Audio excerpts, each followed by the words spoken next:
Maan of మసెస్ NTR ఈ మధ్యనే దేవర సినిమాతో తన సత్తా చాటారు. కొరటాల శివ డైరెక్షన్లో తెరకెక్కించిన ఈ సినిమా రిలీజ్ అయి నాడు టాక్ బాగాలేకపోయినా సినిమాను ఎన్టీఆర్ ఫ్యాన్స్ తమ భుజాన వేసుకొని హిట్ చేశారు. కామన్ ఆడియన్స్కు కూడా సినిమా యావరేజ్ అనిపించగా ఫైనల్ ఆ వసూళ్లు మాత్రం అదిరిపోయాయి. దేవర రిలీజ్ అయి వారం రోజులు అవుతుండగా వారం రోజుల్లోనే 400 కోట్ల గ్రాస్ కలెక్షన్స్ని అందుకుంది దేవర చిత్రం.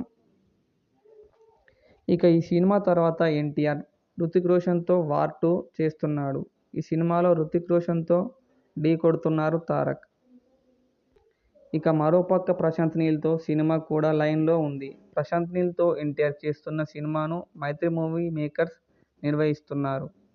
ఈ సినిమాలో హీరోయిన్గా కన్నడ భామని తీసుకోవాలని చూస్తున్నారట. సప్తసాగరాలు దాటి సినిమాలో తెలుగు ఆడియన్స్కు పరిచయమైన రుక్మిణి వసంత్ తారక్కి జోడీగా ప్రశాంత్ నీల్ భావిస్తున్నారట.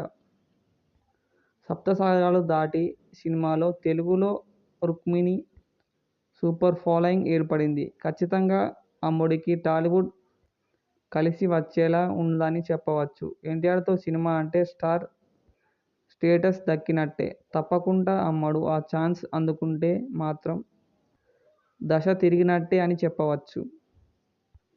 ఎన్టీఆర్, ప్రశాంత్ నీల్ కాంబో సినిమాను ఈ నెల చివరిన మొదలుపెట్టనున్నారు. అయితే తారక్ మాత్రం జనవరి నుంచి ఈ సినిమా షూటింగ్లో పాల్గొంటున్నారని తెలుస్తుంది.